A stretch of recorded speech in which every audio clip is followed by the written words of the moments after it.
আমি মোবারক হোসেন খান। আমি একজন উদ্যোক্তা। আমি প্রতিনিয়ত কাজ করি নিজে স্বাবলম্বী হব এবং আরও অনেককে স্বাবলম্বী করে গড়ে তুলব এই প্রচেষ্টায়।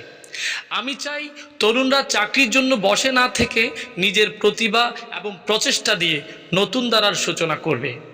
আজকে বাংলাদেশে কারা বেকার? যাদের সার্টিফিকেট আছে, কিন্তু যাদের স্কিল আছে তারা অনেক ভালো আছে এবং ইনকাম করছে।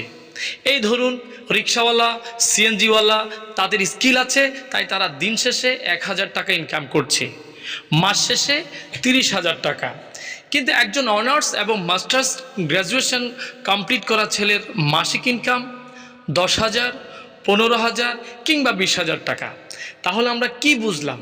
আমরা বুঝলাম আমাদের স্কিল লাগবে।